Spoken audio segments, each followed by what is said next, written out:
Wow, ladies and gentlemen, welcome to the show. Starting a little awkward, probably because we're both hammered. But we have a special guest today, Mr. Tim Pachasa, retired TACP. Indeed. Retired TACP chief.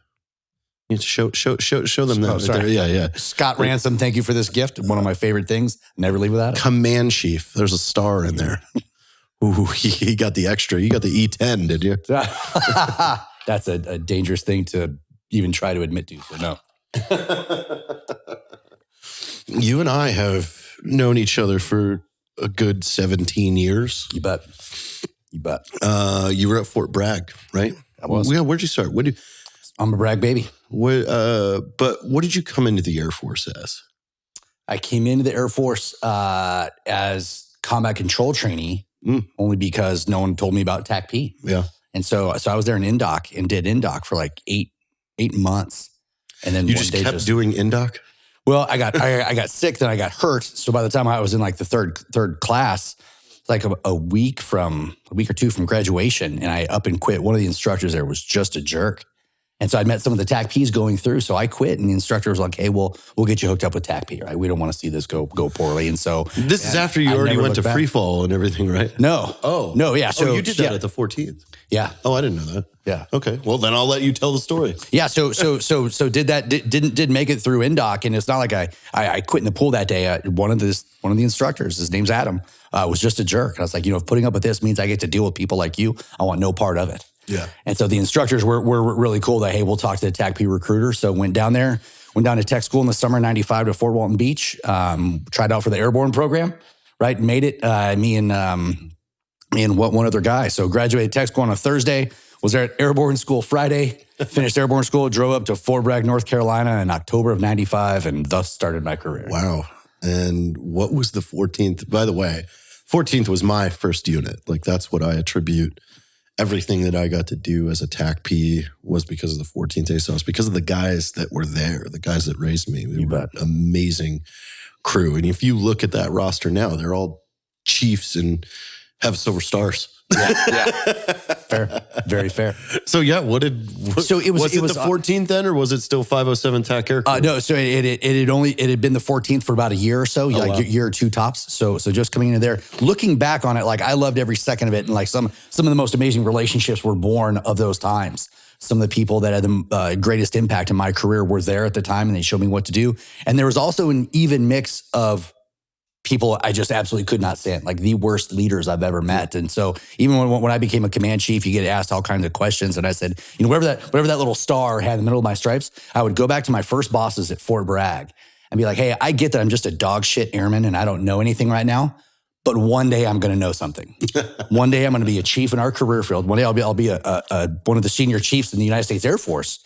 Do you really have to treat me like shit right now? Yeah. Or can you possibly look at my potential and recognize, and maybe I can only reach that success with your help, but I'm going to go out and find success anyway. I'm going to go ahead and prove it. But what would that look like if you could look and give me that kind of focus? And that's kind of what really started a lot of my thoughts of true leadership development. Well, and to me, I didn't understand it then, but I get it now. And now that I look back on kind of the process that the 14th had then, when I went through, I really liked it, just because it was really hard those first 6 months.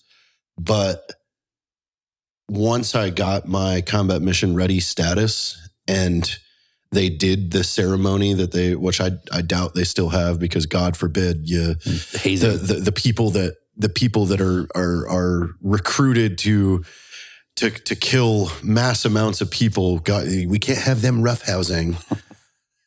Lieutenant colonels lose their goddamn minds. Oh, the boys are fighting again. But I was treated like garbage. Then I got my CMR status and had 5 or 6 TDYs under my belt with the team. And then I came in one morning and they roughed me up. They rolled me up, threw me in the pit, smoked the dog shit out of me. And again, I didn't know what I did that morning. I thought I was coming around the corner, and as I'm doing push-ups in the fucking pond, I come up in the up position and the entire flight's standing there, and they tell me to recover. And then they all shake my hand and talk to me like a normal person and say, welcome to the team. Absolutely. And I then was accepted into the team. It was, oh, we're going to fucking test you for a little while until we decide if we want you with us or if we're going to shove you upstairs with all the other people that can't handle the boys. Right. Because that was it. If you couldn't handle the guys, then you went upstairs to an admin job. Yeah, they needed to squirrel you away. At 100%. So let me see if my time as the 14th historian can be correct. 95, so it was Villela and Cross, and so they got there about a year. We had two guys first that I won't mention that was not a fan of. Yeah. And then all of a sudden you get Mark Villela and Roger Cross. Yeah. Right. Two Ranger Cab dudes jumped into Panama. Right. That's got to be crazy for you guys then. And again, like there wasn't 9/11, so this was like the closest cool shit. The only war people that existed. Like Desert Storm happened, but it was a 100-hour ground battle, right? So there wasn't much. So here you got two pipe hitters coming in, jumped into combat Ranger time. You're like, whoa, shit. And I remember stains. Yeah. And I remember intimidating. Well, like I remember Villela, like he was talking to me about my sideburns, right? Yeah. And he's like, hey, Airman Pachasa, your sideburns are close to being out of regs. And I was like, well, like they're not. They're right there. He's like, you know what? You're right. You have met the standard today. You can meet the standard, you can exceed the standard, or you can set the standard. Now, which douchebag do I think you are? I'm like, wow, that cut me deep, but it was absolutely spot on, right? But again, that level was just emphasis. Like in a simple phrase, 25 years later, I still remember that conversation with Mark. Wow, that's insane. So then, how did free fall come about? So I was there at 14 ASOS, and then I tried out to become a soft TACP. So I moved over to what was then the 22nd ASOF. So I go to the 22nd to work with 1st Battalion 3rd Group. And right then, like a Fallout Halo slot came and pushed right over, and there it was. There it is. Was Buddy Mac there? Buddy Mac was not there at the time. Was he at the 14th? He was at the 14th. Oh, that had to be fun. I can't imagine seeing Buddy Mac with color in his hair. He's such a good dude, right? Like even now, just crazy energy, like very, very infectious. And it's kind of like that gruff, rah, rah, rah, but it's completely sweet and adorable if you know the man behind it, right? I mean, he's absolutely amazing. Oh, yeah. That was my first walking onto the compound, October 20th of 2003. It was 7:00 in the morning. Buddy was wearing Ultima jungle boots and no top and BDUs and a brown t-shirt. He's like, "You Taylor?" Yeah. He goes, "Great." And he takes my record, my big sealed pack of records from me. He goes, "Run around the building until I come get you." And I'm like, I said, run around the building. So I started running around the building. And at 11:00, he came and got me. And that was my intro to Buddy. What a great dude. So yeah, what year did you go over to the 22nd? So I went there in 99. So I had a really great time. And then I left. I PCS'd out of Bragg in January of 2002 for Korea. And then that really started a weird series of events I never had an assignment that was longer than 2.5 years. Really? And I moved around a lot, right? And it was really odd because I was there for like 7 years, right? So I thought, okay, and then all of a sudden you take one assignment, you take another, because then it was Korea for a year, then Colorado for 2.5, then Germany for 2.5, then El Paso for 2. So coming back from Korea, did you go to the 13th or did you go 13th. to the 10th? 13th. Okay. All right. And then actually went to the 13th from Korea. And then, 2-3 months later, there I was, invading Iraq with 3rd ACR. Like we're a couple weeks behind the main push, but there it was. Wow. So that was my 2003. And then what? That's when you went to Hawaii? No, and so did that was in Carson from 2003 to 2005. Then I went to Germany to Hohenfels to the training center there, and I get there. Then 2 weeks later, they changed that and they stand up this Joint Fire Center of Excellence, and then that's when we stood up the JTAC schoolhouse there. Oh, really? So we went through the JIFCOM accreditation and doing all that, and we got accredited before 6CTS out in Nellis did. So I went through, so I stood up that unit and I was one of the primary instructors. And so I lived in the east side of Germany, but then for 5 weeks at a time, I'd be on the west side there at Spangdahlem where it's not now. But who was the crew that? So we had Jason Meek, Nick Peacock, Rob, no, not Rob Ellis. Why am I drawing a name? Drawing a blank on his name. I'll think of it. He's the chief now in the Jersey Guard. Okay. Yep. Yeah, Meek and Peacock. You bet. 2 good names.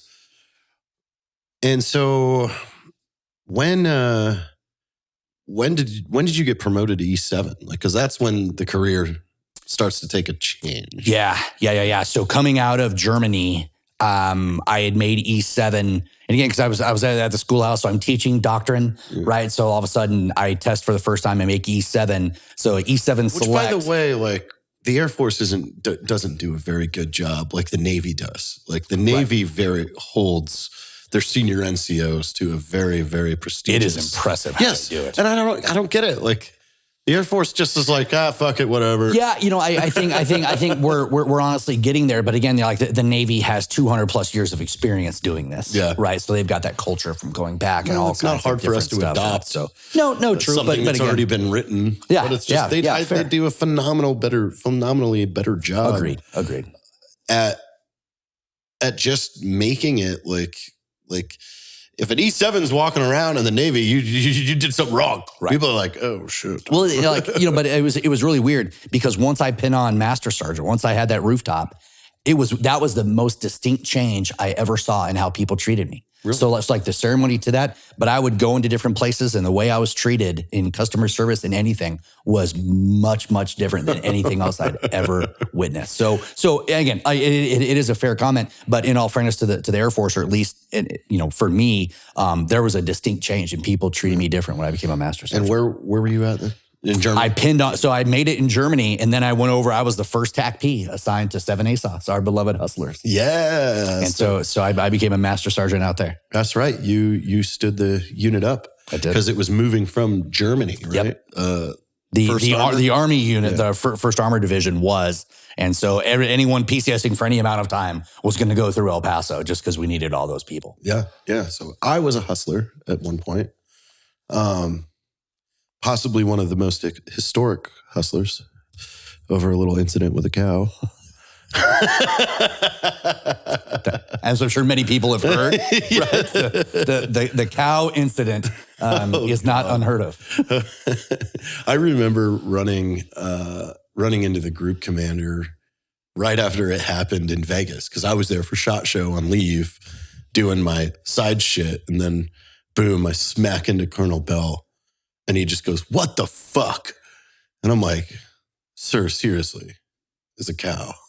And he was like, "Not the answer I want to hear out of you, Taylor." But sir, seriously. And that's it, right? Because in all fairness to those ranges, those were the best ranges ever. And you had free reign. When you're out there, you own it and you go. So I can understand a sense of empowerment, not necessarily entitlement, but empowerment. It was dumb. And it happened, dumb. But again, like, my role was, hey, this was 3 days after I got to a unit after being an instructor for 4 years. You think I'm ratting out the guys? No. Right. Yeah. I'm sealed. Yeah. And that's what my LOR says. Despite numerous threats to his career, he refused to cooperate with the investigation. Exactly. I ain't no rat bitch. Well, because that is honestly tough, right? Because if you go back to the movie Ascent of a Woman, right, where Chris O'Donnell could have easily given up the dudes, right? His whole life's on the line and his career and his schooling. All he has to do is rat him out, but he has a conflict where he doesn't want to do that. So you listen to Al Pacino's soliloquy at the very end, talking about, hey, but at least he's not a rat. Like, he doesn't give up his buddy. So and then again, because I'm kind of, you're damned if you do, damned if you don't. But I appreciate the lesson of team integrity. Well, 90% of that unit at the time were all guys that came through tech school through my regime. So if I flip on those dudes and put myself first, then the nail's in my coffin. Right. I have lost them forever. So what's the point of even being at the unit anymore? And also, at the end of the day, too, for me, like, it was a matter of pay the owner. Like, so when you're making such a big deal, because I mean, OSI was fucking retarded. They brought dogs to the squadron. What are you looking for? Yeah. A cow was shot on a range. Yeah, this wasn't a rowdy coke-induced boys. bender. Yeah, right. As hookers and blow are going to be dropping from the ceiling. It's like you're such a fucking grotesque waste of money and time. Like, your ideas are stupid. You all just stop. Like, you shouldn't be allowed to spend fucking the government's cash on this stupid shit.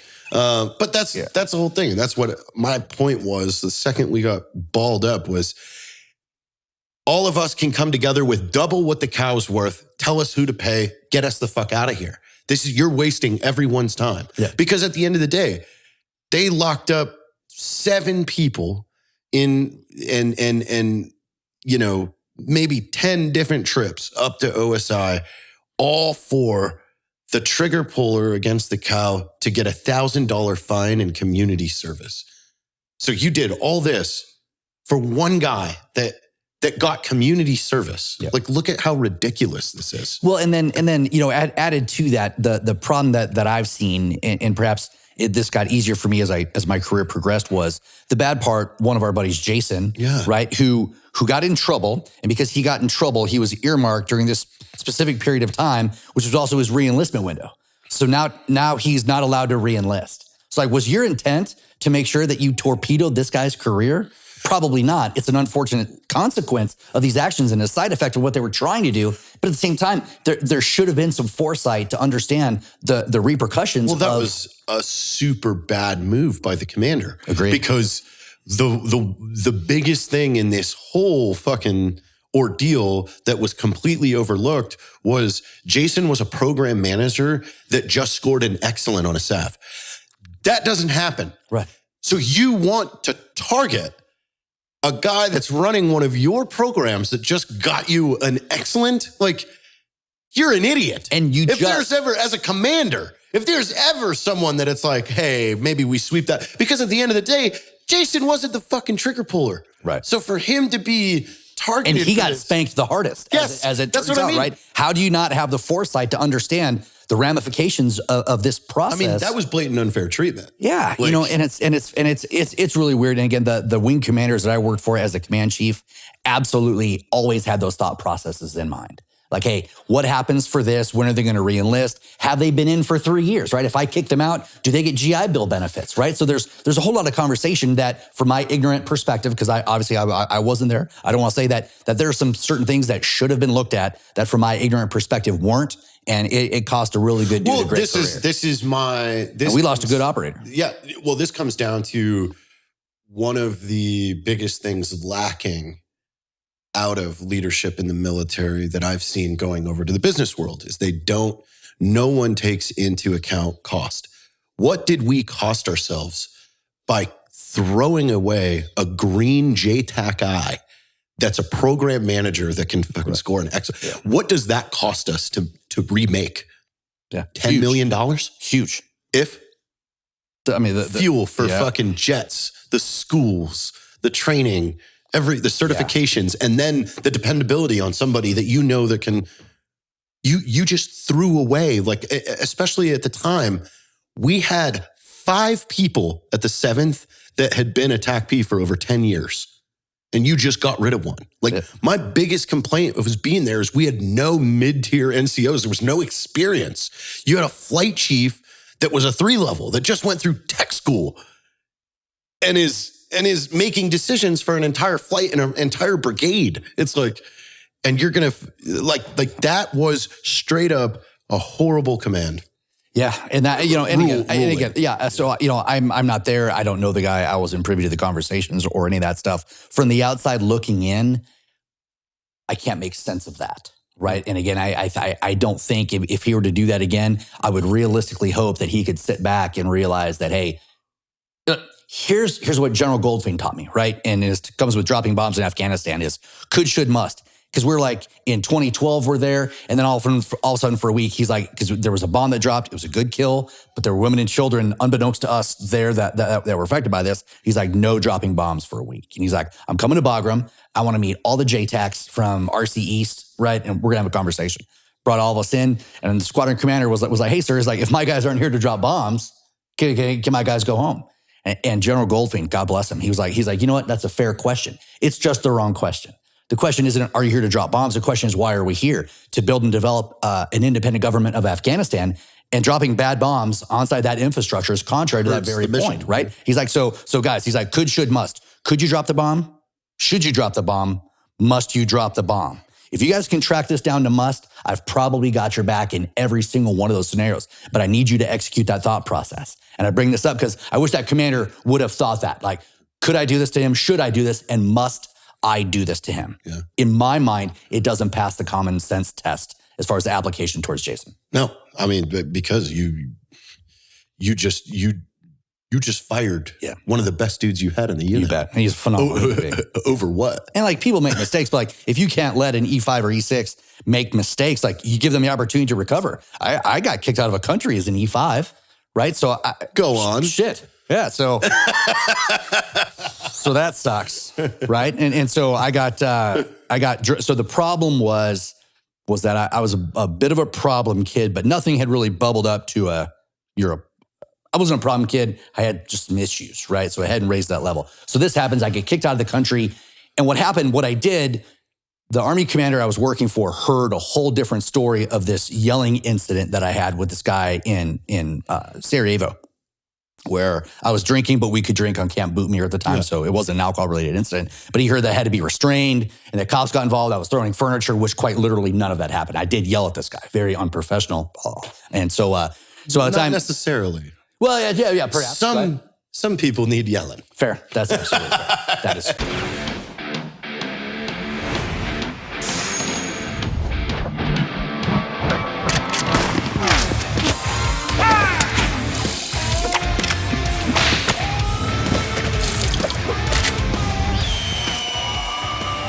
No.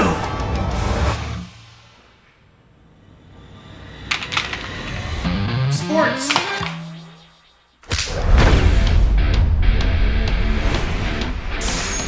And again, looking back on it, it's one of the best things that happened to me. What I did, should that have got me kicked out of the country? Absolutely not.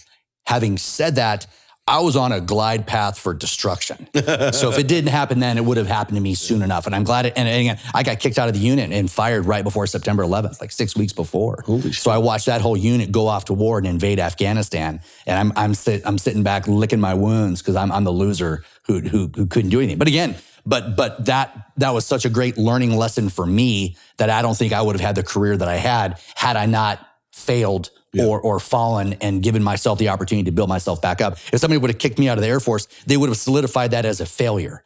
But if you have the presence of mind to screw up and realize on any timeline, like any timeline past that event where you endeavor to do better, it's not a failler. It's just a setback. If you have the presence of mind Jay to would see be it a that chief way. right now. Hands down. Easy. Yeah, fair. Yeah. He would have fucking like you got me thinking about it. That was a horrible fucking decision on their part. Like but back to the yelling. Yeah. That goes to one of my philosophies. Your rank doesn't mean you're right. Fair. Fair. Well, and a lot of people have mistaked that. And that was me with a fire senior NCO that, I got into heated arguments with, but they were all because he was wrong. Yeah. And he knew he was wrong, but was just trying to sweep it up because, he's an E7 and I'm not. I'm an E4. Yeah, rank doesn't make you right. And we were having a conversation the other night about some of these things, is that emotional intelligence. People have to have it. And again, like my leadership company, the first step for me, for my leadership clients, is to not give you a leadership program. My first step is to train your people on 5 hard skills that every adult needs. And it's emotional intelligence, it's personalities, it's mindfulness, it's theories of motivation, and a communication infrastructure type thing that all adults need, right? This isn't about leadership, it's about good leadership. Yeah. Let's just be good people. And then if I can make people hopefully more emotionally intelligent, they're like, hey, maybe you don't have to, like we were talking, like, hey, you and I can disagree, but now it's not conflict.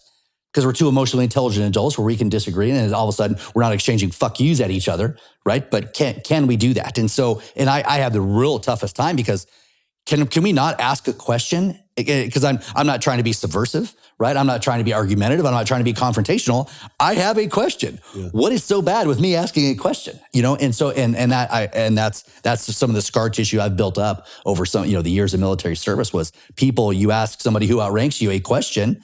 I'm just asking a question, and I may be critiquing you, but it's not a judgment. The ACC command chief came like 3 days before I ETS'd from active duty and, did his speech and then asked for questions. And I stood up number one and said, yeah, who's being reviewed right now in the Air Force for the Medal of Honor?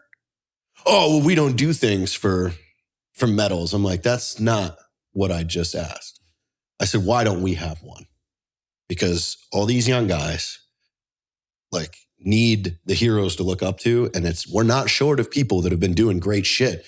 You guys have been horrible at freaking doing this for us. Yeah. And now what I will say is that thankfully, or unfortunately, depending on your point of view, is so many of our senior leaders now, their whole career has been warfare. Yeah. Right. So now we have lieutenant colonels and chief master sergeants whose entire career, they joined after September 11th, and now it's warfare, and they're chiefs and colonels, right? And they're moving forward, doing all that stuff. So they're less prone to have that type of attitude. Mm. And so I think that is a positive thing. It's still going to take some time to work its way through, but the senior leaders that I know of, so whether it's Joe Bass, the Chief Master Sergeant of the Air Force, right? She's absolutely amazing. Brian Kraselnik is the AMC Command Chief. He and I still talk and discuss leadership philosophy. Dave Wolf over in PACAF, just taken over there. Phenomenal guy and these people all legitimately care. They care about people. And so that transcends and permeates everything. And it's really fun to watch because a lot of those leaders that I grew up with that I couldn't stand are slowly attriting themselves through retirement. Yeah. And I'm very happy to see that. Yeah. No, you're absolutely right. The leaders the next 10 years in the military is going to be different. 100%. Because you're the people making the decisions are more of an operations mindset. You bet. Of hey, we had to actually do this. Because before, you and I were talking about this the other day. It's just looking at REDS, risk estimated distances for bombs, we redefined that in the first 5 years of going to war with Afghanistan and Iraq. Because for the first time we started actually doing it, humans had to drop danger close within 0.1%. And it wasn't about attacks parallel to the FLOT for a soldier in winter clothing with a Kevlar on, right? Getting away from that, but what does this no shit really mean for the practical application of three-dimensional air-to-ground warfare? Yeah, that's wild. Okay, so you kind of dropped it subtly, but your business now. Yeah. Tell us about that. You retired when? I retired about a year and a half ago. So officially retired 1 July. And you were the AMC command chief? I was not. I was an AMC. I was on my second command chief gig, and they gave me a great opportunity to do a second one that was only a year to help kind of speed things up and maybe get me on a path towards increased awesomeness and or progression through the command chief ranks. So, huge thanks to the leaders in Air Mobility Command and Chief Wright, K. Wright, oversees a lot of that stuff. He was a downrange command chief as well. So he's got a felt need for those people. So had that job, and then my EPR came out, and I was getting a strat to become a numbered Air Force command chief. Not saying I was going to get hired, but that's what now 4-star General Jeff Cobra Harigian put on my EPR. Said, hey, I want you to be a numbered Air Force command chief. And so I just turned it down. I was like, I'm just ready to be done and be a dad. But I had always been a student, I think, of psychology and a student of human interaction, and always had great mentors when it comes to leadership. And so my NCO Academy instructor, now retired Chief Master Sergeant Rochelle Woodruff-Kelso, changed my life and really got me to think about leadership. And again, not just leadership in this platitudinal face value, but true leadership philosophy. What does this actually mean? How does this practically and tangibly apply? And what can we do on a repeated basis to do all that? So anyway, so I got out, I started a podcast and just really wanted to kind of share some of the lessons learned or thought that I had. And then people seemed to respond well to that. So that kind of turned into something else. And so now I've got clients, and I go out and I teach my understanding of leadership and what it can mean to individuals and what it should mean to let you be uniquely and beautifully you, and then help put you inside of this leadership system where everyone else has that same opportunity. Because there's this phenomenal quote out there that says you are perfectly unique, just like everybody else in the world, right? And so, but that's absolutely valid. So we need to understand we can't just see people as this herd, right? And, we had to do that for a long time in the military, whether it was like Army or Marine Corps. So large, high intensity conflict, force on force battles, right? We had to do that based on technology limitations, communication limitations. We needed people. The leadership model was just do what you're told. Don't ask why, just go out and execute. Well, that made sense from the dawn of warfare up until September 11th. Where even if you go back to Vietnam, you have the platoon leader and the RTO, he'd get a command, hey, we're going to take that hill. And he'd repeat it, hey, we're going to take that hill. Hey, we're going to take that hill. Okay, go. And everyone would take that hill. You wouldn't ask why, which then goes to a different discussion is inside the military, do we train people to be disciplined or do we train them to be obedient? And a lot of this leans towards the latter, right? We teach obedience in a lot of levels, and I'm not trying to downplay it. We just need to speak with the right words and understand it for what it truly is. Because if we were truly a well-disciplined force, we wouldn't have drug problems or drinking and driving or spousal abuse, right? Or gangs, right? Yeah. All this kind of stuff. That doesn't happen in a well-disciplined force, but that's because we weren't trained to be disciplined. We were trained to be obedient. So this is part of this deconstructing leadership journey that I've been on to help really get people to see what's going on, because people needed to be obedient to hear those calls to go execute. Well, now, like we were talking last night, you've got, two dudes with 40 guard soldiers, right, who just get plopped in the middle of a valley, right? And now we're in a 13-hour firefight for their life, 0 friendly casualties. Yeah. And like 350 to 450 enemy losses, because those two knew what was going on, and we had the communication infrastructure to help them find success. The sad thing is that story's never been told. And that story's never been told. I thought about that. This came to me like a couple months ago. I started calling my friends that are still in. I was like, hey, in your career, have you ever been pulled upstairs and lock the doors to secret level and someone show you what good sounds like? They're like, no. Can you believe that as JTACs? That's tough. I spent 15 years as a TACP. Not one time did they bring us up to just show us what good was. And I mean, they're good at telling us what bad is. Right. But never. And that's how many tapes fair. exist out there right. of, hey, this dude did amazing. We need to show all of our JTACs, ICs, and JTACs this, because they need to hear what this sounds like. And I just thought that was crazy. And I think we're getting better now, like over the past 10 years, to where we have the first enlisted weapons school graduates. So we have patches, and now we're building these WebTAC centers inside all of our squadrons. And so that is the impetus behind it, so they can really deep dive into a lot of that training. So I think it's coming there. I think we've made great strides. We're not there yet, but the evolution of that type of training has been on the up. Well, so back to your point about the military in general, obedience versus disciplined. I mean, there's a lot of complex issues there. Sure. In the aspect of, look at our target for recruiting though. Mm-hmm. We're recruiting the bottom. We're trying to dangle a little treat of, we'll pay for college and we'll give you a paycheck. So our pool that we're pulling from are not right. the bright, the intelligent, the smart, the well put together, well disciplined. Quite possibly. Yep. So now you're having to take this group of people and teach that and hope that it sticks.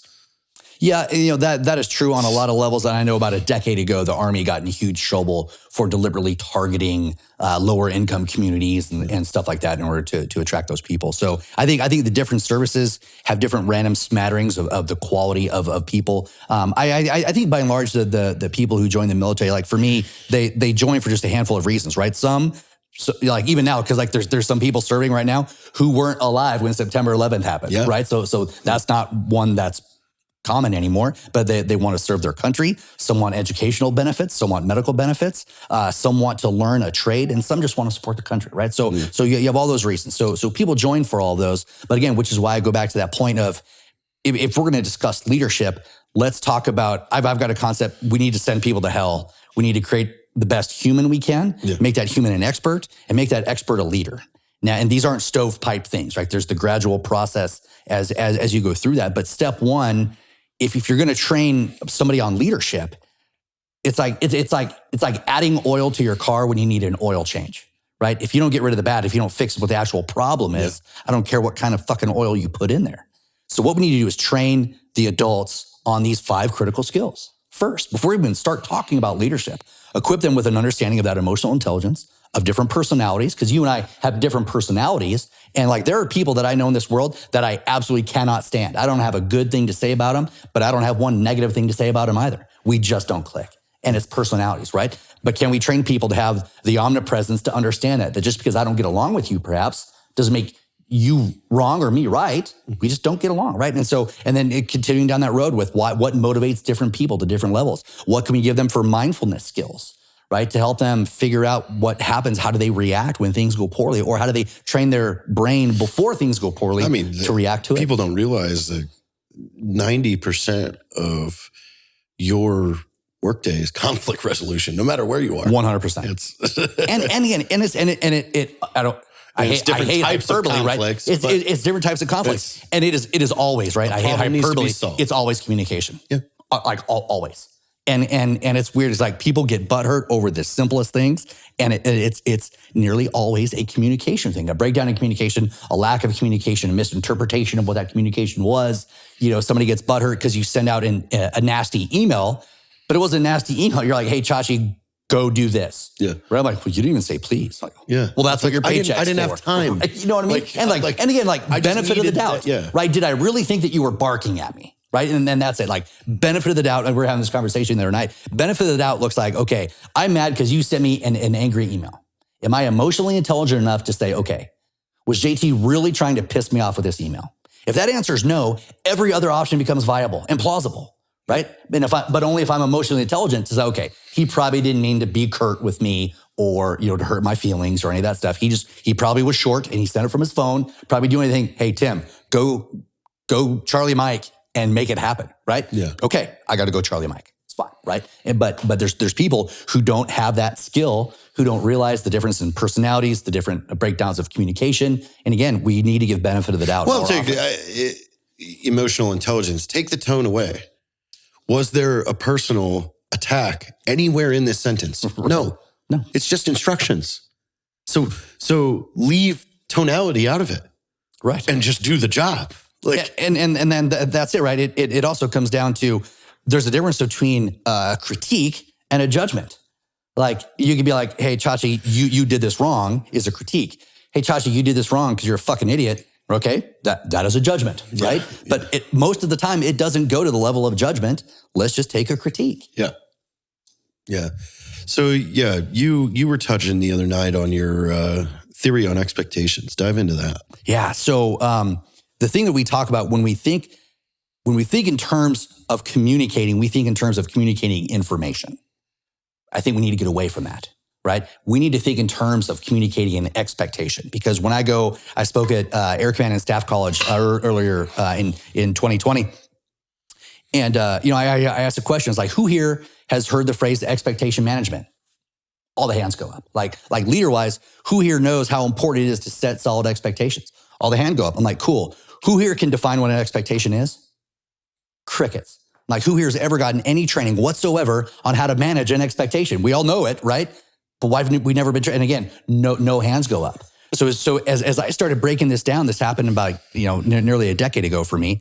I started breaking it down. Like, when we say the word expectations, nobody has any clue what they're talking about. It is a vague understanding of, I think something's going to happen. But you can use expectation for that. You can use assumption for that. You can use anticipation for that. You can use hope for that. Right? But again, words is important, as my old boss, Colonel Steve Hodge, used to say. Words mean things. Words mean things, right? Like, we have to be very deliberate with the words. And again, if we want to communicate effectively, we need to be very purposeful. And when we're talking about leadership, this is affecting the peace of mind and the mental readiness of our people, right? So let's be deliberate. We just can't say expectation in this generic sense. that I think something is going to happen. It has to be very specific. It has to be deliberate. The perfect example that I have, and this is going to resonate with us, is an airstrike is the perfect conversation, hands down. All right. So I'm co-writing a book with Colonel retired Scott Soup Campbell. So he and I are putting this book together on why, through our understanding of calling in airstrikes, why we can have a perfect conversation. Words is important insofar as you and I know 3 different ways to say, I see it. We can say contact, visual, tally, right? If I talk to the pilot and I talk him on to my position, okay, cool, and he says tally, I'm about to shit my pants because that means I see the target. Yes. Right? Visual is I see the friendlies and contact is I see the specified reference point. If he screws up that word, we automatically know something's wrong. Automatically know something's wrong. There is zero warm fuzzy. Now we got to take it back a couple steps. And then even if that was a mistake, he needs like, I'm sorry. I am a visual. I'm visual friendlies, and da-da-da. Because we know how important those words are. But if we apply that mindset and methodology towards our everyday thing with whatever involvement we have, whatever interaction we have with whomever in the world, we need to be very purposeful with our words. And expectations can't be that, because the thing is this. What I figured out is that every single one of your emotions is based on an expectation. If you're happy about something, it exceeded your expectation. If you're thrilled, it really exceeded your expectation, or you had no expectation of it to begin with. Same thing if you're frustrated or furious, it didn't meet your expectation on some level. Yeah. So once I realized that a successful communication of an expectation would affect the emotional well-being of the teams that I led, like, holy shit, like I really have to dive into this, because I need to figure out what's the difference between an assumption and an anticipation, an expectation, and a hope, so I can speak with the right words. And so it took me 4 years to define those terms, like 4 years. And I'm better off for it, because if you look in the dictionary today, you can look up expectation. It says like the act or state of expecting, and it says see anticipation. So you look up anticipation, it says like the art or state of anticipating, see expectation. And then you look at it, so again, they go back to this weird, forgive my mouth again, right? But this weird triangle of fuckery of all these different words on what we do and don't understand. And we say them so effortlessly, but we don't have meaning. There's no context behind it. So we're naturally going to skew this. Not to mention, if you and I don't have a shared and common vernacular, we, based off our own personal value systems, weight words differently.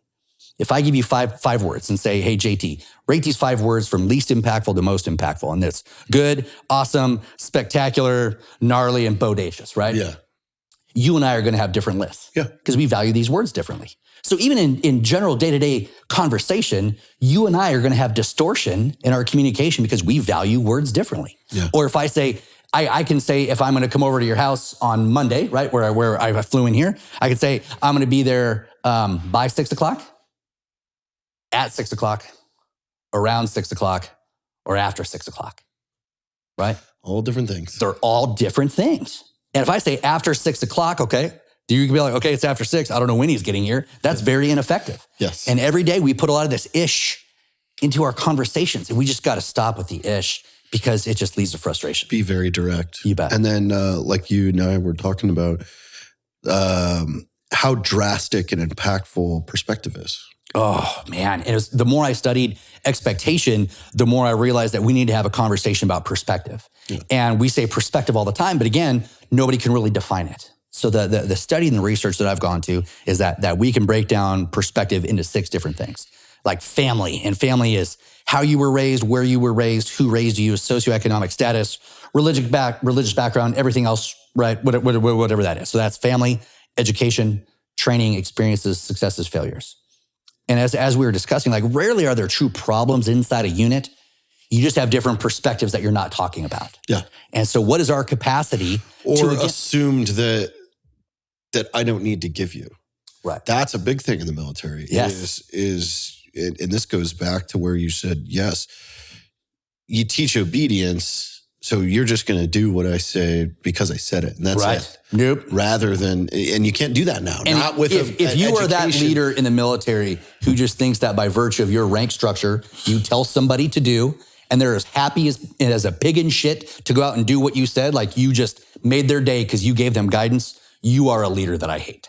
Right. Let's just understand that right now. Like, and I'm not trying to be tongue in cheek. Well, I mean, but just realize, like, if you don't see the value, what we have to look at now is that method is antiquated. It's outdated. 100%. It's with the education being so much higher now, people's access to information. You bet. The internet. Like you can no longer be I'm not going to give you any answers type of leader. You're 100%. Just going to do what I say because people will constantly question. Yeah. And then like even in the case where you have to send out that curt email to say, hey, Chachi, go Charlie Mike, right? Then hopefully you and I will have built a relationship beforehand that I know, hey, when you have the information, you're going to give it to me. You probably can't right now. And again, we need to deconstruct like to its atomic level how we view military leadership. And so many people look to the military, and so many people on the civilian side who look at the military like, yeah, that's how I lead. I tell you to do something, you do it. That's how leadership works. And that's not how leadership works.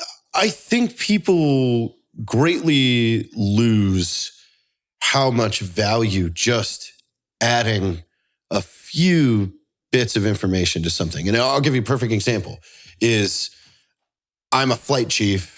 The commander calls me is like, I don't have time to explain right now, but I need you guys 100% inventory, all vehicles pulled out of the bay by 3:00 today. Roger that. If I just roll in, hey, all you assholes get out there, pull the vehicles out, 100% inventory, have everything out. I want it done by 3:00. Yep. Okay. How much does that change if I walk in and go, hey, boss says he can't explain to me why right now, but he needs this fucking now. Yep. We got to go outside and just that. Just that. In and of itself, like, guys, I know you want more information, as do I, but right now we got to go be awesome. Yeah. Right. And we will figure this out later. I haven't heard yet. I'll try and get it, but it's time to be awesome. Let's go be awesome. Yeah. Like 100%. And again, like huge thanks to Simon Sinek for getting people to understand that why is a completely acceptable question to ask.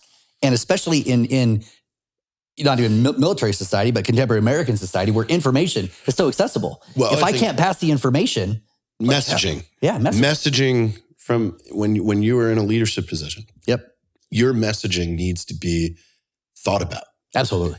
So before you go to gen up that email to everybody after you just got your orders, maybe make it a forethought to go, yep, how am I going to message this to everybody? Well, so here's this. For everybody out there, if you take nothing away from anything that we end up saying today, I kindly ask you to think about this. Stop passing 5 W's, right? So the who, what, when, where, why. And it's not that it's bad. It's got alliteration. We learned it when it's 5. How could it possibly, go wrong? The problem is when you pass that, and because like the why is huge, so I'm happy for the why, but in this construct, the why only amplifies or modifies the what. So get away from 5 W's, go with 8 W's. Don't brief it at the end, brief it at each one of the steps. The who and why, where and why, what and why, when and why.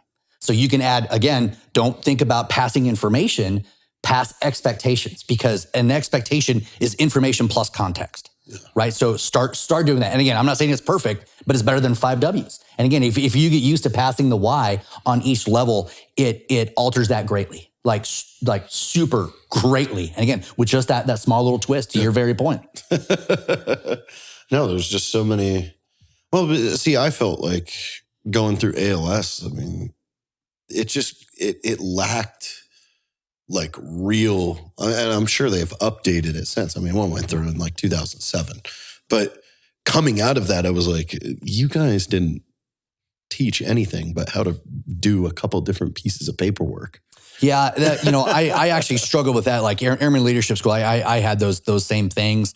And for the first time leadership thing, and perhaps they have such limited time to teach all that they probably want to do, because I'll do benefit of the doubt, that they had to figure out these are the things that people struggle with the most. So we have to do that. But again, when I went to NCO Academy instructor, Rochelle, she didn't teach leadership. Like she was preaching it. Like she spoke to my soul. Yeah. And so, I mean, she changed the course of my life and my understanding of leadership. And again, and not in this, hey, we need to go out and lead, because leadership is a feeling. And we don't talk about that enough, right? Because you can look at it as a skill or an information process or a relationship or a trait, all those things, and they're all valid, which is why it's so hard to define expectations. But if we focus on it's a feeling that we can evoke in others, that's what it is. But that feeling is just a byproduct. And it's a byproduct of a connection that I can have with another individual or another group of individuals. But in order to have that connection, I need to have a successful interaction. And in order to make that a fruitful, successful interaction, I need to speak inside the confines of a shared and common vernacular and a communication infrastructure that's meaningful to you. So let's start there. Let's train all the adults on those 5 hard skills, and let's just focus on how we communicate with each other. That communication is going to lead to successful interactions. Those interactions are going to lead to really relationships and connection. And then that connection, the byproduct of that is going to be leadership. So how do you address kind of the checks and balances aspect of this? So let's say E7 and above is listening to your podcast, taking your messaging and advice to heart, and they're doing it correctly from their point down. But how are you managing and checking on your mid-tier NCOs to see that this is moving? So, and rather than, I have a problem with the bottom. Right. Well, no, that problem sits right here in the middle. And it ends up being tough because the thing that I like doing is when people hire me, the first thing I do is I make them take like a battery of tests: personality test, grit test, emotional intelligence test, a communication personality test, a character test. Right, I print all that stuff out. So if JT is hiring me to come teach, I will print this out for you. My first step is to give you hopefully some greater insight to who you are, just as a human being. Yeah. If that translates into leadership to do whatever, I'm going to point out some of your projected success areas and then some of your failure areas, right? So if I can show you some of your weaknesses just by you being you, before we talk about whatever career field you're in or field of endeavor or passion or any of that stuff, is that, hey, you're prone, just by your personality and your emotional intelligence, to be strong and weak in these areas. That's going to be seen by other people. And what is our capacity to understand some of our blind spots, to hopefully learn some of our blind spots and then move forward? Because there's no one perfect leader. There's no perfect human being. But for some reason, we can't admit when we're wrong. And it's absolutely horrible. So here's this, and I don't know if you're around for the analogy, is that for me, the conversation of being wrong is a lot like this. If you're going to come over to my house and I'm going to cook you a chicken breast, and you come over, I season it perfectly, I throw it on the grill, it's great, I put it down in front of you, you cut right through the middle, and you can see in the middle of the chicken breast is perfectly raw. Yeah. With your Mark I calibrated eyeball, you're like, hey, Chachi, this is 51% cooked. I'm like, yeah, it's 51% cooked. It's cooked. Eat it. You're like, this is gross, man. There's a lot of raw chicken here. I get that it's mostly cooked, but there's a whole lot of raw here. I'm like, it's still 51% cooked. Chow down, man. That seems like a ludicrous conversation. Yeah. But we do this with right and wrong every single day. The minute one of us is 51% right, we hoist a flag, we do a discount double check, right, Aaron Rodgers style. We declare a winner and say, hey, you know what? I'm more right than wrong. But we never give people the opportunity to have a conversation about the raw chicken, that other 49%. While I was 51% right, I brought 49% of wrong to the conversation. What is my emotional intelligence capacity to have a conversation of, while right, I probably could have done better. And I could have done a lot of better because I'm 49% wrong. Yeah. But we don't teach leaders to think in those terms. So chicken breast analogy, use it. So what's the future hold for CAPE? Future in the near term is fun with you for a little bit, and we'll see how that goes. But I really want to change lives. Like I want to help people connect. I want leaders to connect with each other. And so if you want a phone call, if you want a text, you want me to come speak, you want to Zoom, I'm more than happy to do it. I just want to increase. That'd be great. I would encourage anybody out there that owns a business that has more than 2 people working for you, give him a call. It can only improve. Yeah, right. But again, it's just, and again, like we don't even have to talk about leadership. We can talk about going back to the expectations, right? Yeah. The example that I use is, let's say, I live in Phoenix, Arizona. So let's say Allie comes to me and she's like, hey, some of my girlfriends are coming in Friday night and they want to go out for dinner and drinks. Is that cool? And I say, okay, what time are you coming home? She goes like, I don't know, probably, hour after bars close or whatever. If the girls are in town, we're going to have fun. And I say, well, how about midnight? And she says, okay. Now that's your average relationshipy type of question. Yeah. And at face value, it's a good question. She knows she can go out. She can have a great time. As long as she's back by midnight, everything's fine. The only problem is It's the most bullshit conversation I have ever heard because all we were doing is throwing information at each other, right? So many of our conversations, it's like I've got a bucket of ticker tape and we're just throwing words and that's it. And we consider that communication and it's not. But again, if we focus on an expectation, if I can ask her, she wants to go out with the girls and I can say, okay, what are my expectations of you on Friday night? Yeah. Now it's up to her to be as open and as honest as possible because her being home at midnight is completely arbitrary compared to her behavior. She can come home wrecked by midnight, having done shots for 3 straight hours. Or she can come home sober at 4. She doesn't do that, by the way. My wife's not a big drinker. I'm just, you using this analogy. We're in our mid-40s. We got a 4-month-old. That is not us, right? But again, but the story does tend to resonate with people because I think we've all been in that relationship situation. But again, that midnight was just arbitrary. We didn't talk about what was happening Saturday or Saturday afternoon or what the events were. And so now she and I have gotten smarter. So now she doesn't ask if she can go out Friday. Now the conversation sounds like, hey, the girls are coming in Friday night for dinner and drinks. What are our expectations for the weekend? Yeah. And now we're getting it out there. And now we're front loading the conversation. We're making ourselves have the conversation. And that's what's so great about the understanding of expectations is you can have deeper connection and richer engagements because you can think not just in terms of passing information, but leading or communicating expectations. No, that's amazing. And go over your data theory. Yeah, so there's a theory of information, right? And it's DIKW. Is that when data comes in, it starts as that is a data point. Yeah. More and more data comes in, it becomes information. More and more information comes in, it becomes knowledge, and then more comes in, and that becomes wisdom. So this evolutionary growth of how we understand information and how we process that, right? So that's how we deal with things. My CAPE model for how I understand expectations and how we communicate expectations goes on that same path with hope, hope, assumption, anticipation, expectations, predicated on like an X and Y axis of past experience and information available. The more and more information the more experience we have, the more information that comes in, we keep climbing on that chart to go from a hope to an assumption to anticipation to an expectation. So if I expect you to cook me a 5-course dinner tonight, and I'm all of a sudden I'm butthurt because I expected you to do that, like, why did I expect that? If we can train ourselves to do that, well, perhaps, you live in Texas. It's probably prime for eating steaks, 3 times a day, right?